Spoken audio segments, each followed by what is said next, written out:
वडोदरा जिले के डभोई तालुका के शिनोर निवासी एक व्यापारी को तांत्रिक अनुष्ठान के जरिए 30 लाख रुपए दोगुना करने का झांसा देकर ठगा गया।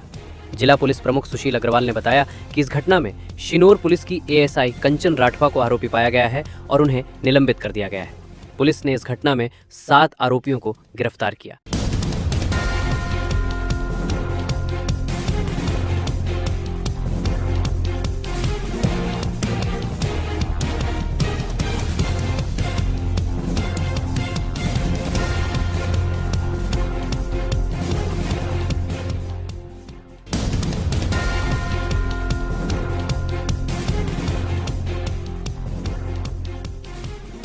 जादू बाबतनी एक फरियाद दाखल थई हती। ए फरियादनी हकीकत ए छे के फरियादी निलेश अग्रवाल द्वारा एक चीटिंगनो बनाव बन्यो हतो अने ए चीटिंग करवा माटे एमना पूर्व पार्टनर दक्षेश ठाकर द्वारा आ आखुं कावतरू रचवामां आव्युं हतुं। आ गुनानी हकीकत एवी रीते छे के दक्षेश ठाकुर द्वारा निलेश अग्रवालने जणाववामां आवे छे के एक जाकीर करीने भाई छे तेने एक बाबा मळ्या छे, ते बाबा जादू विधि करीने पैसा डबल करी आपे छे। एमना द्वारा टूंका समयनी अंदर 10 बीघा जमीन लेवामां आवी छे अने एक स्कॉर्पियो गाड़ी पण बुक कराववामां आवी छे अने आ जो तांत्रिक छे ते चमत्कार करे छे।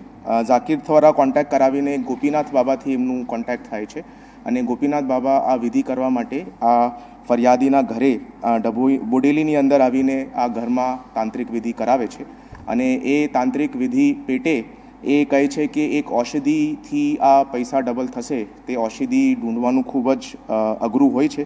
ते बाबतना 30 लाख रुपया आ फरियादी पासेथी लई लेशे अने आगळनी विधि करवा माटे एमने शिनोर पोलीस स्टेशननी अंदर एक ब्रिज उपर लेवामां आवे छे अने त्यांथी बधी पूजा विधिनी वस्तुओनुं विसर्जन करवामां आवे छे अने दरमियान जो पुलिस छे एमना द्वारा ए कहेवामां आवे छे के आ बाबा पासे गांजा छे અને તમે આ કેસની અંદર નહીં ફસવાનું હોય તો તમે ત્યાંથી જતા રહેજો અને જ્યારે એ ફરિયાદી ઘરે જાય છે એના પછી પોતાના ગામના એક ઇસમને કોન્ટેક્ટ કરે છે અને 8 તારીખની આ ફરિયાદ શિનોર પોલીસ સ્ટેશનની અંદર રજીસ્ટર થઈ છે।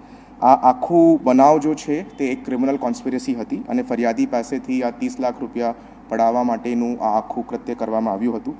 ઇનફેક્ટ આ જો ગોપીનાથ બાબા છે તેમનું મૂળ નામ જો છે તે અયુબ મિયા ઉર્ફે બાયુ ઉર્ફે ગોપીનાથ બાબા છે। એમનું ઓરિજિનલ આધાર કાર્ડ અને ડુપ્લિકેટ આધાર કાર્ડ પણ પોલીસ દ્વારા જપ્ત કરવામાં આવ્યું છે અને એમના ઉપર જો છે ફોર્જરી અને ક્રિમિનલ કોન્સ્પિરસીની પણ આગળની કાર્યવાહી કરવામાં આવશે। ટોટલ 8 પૈકી 7 આરોપીઓ પોલીસ દ્વારા આ કેસની અંદર અરેસ્ટ થયા છે, જેની અંદર વડોદરા ગ્રામ્ય જિલ્લાનું એએસઆઈ કંચનભાઈ રાઠવાની પણ પોલીસ દ્વારા ધરપકડ કરવામાં આવી છે અને પ્રોસિજર પ્રમાણે એમને દ્વારા સસ્પેન્ડ પણ કરવામાં આવ્યું છે। 8મો આરોપી રાસીન મિયા જો છે હાલ ફરાર છે, એમને પણ પકડવાની તજવીજ પોલીસ દ્વારા ચાલુ છે। ટોટલ મુદ્દામાલમાં ગયેલ 30 લાખ રૂપિયા પૈકી તમામ 100% રિકવરી શિનોર પોલીસ દ્વારા કેસની અંદર કરવામાં આવી છે।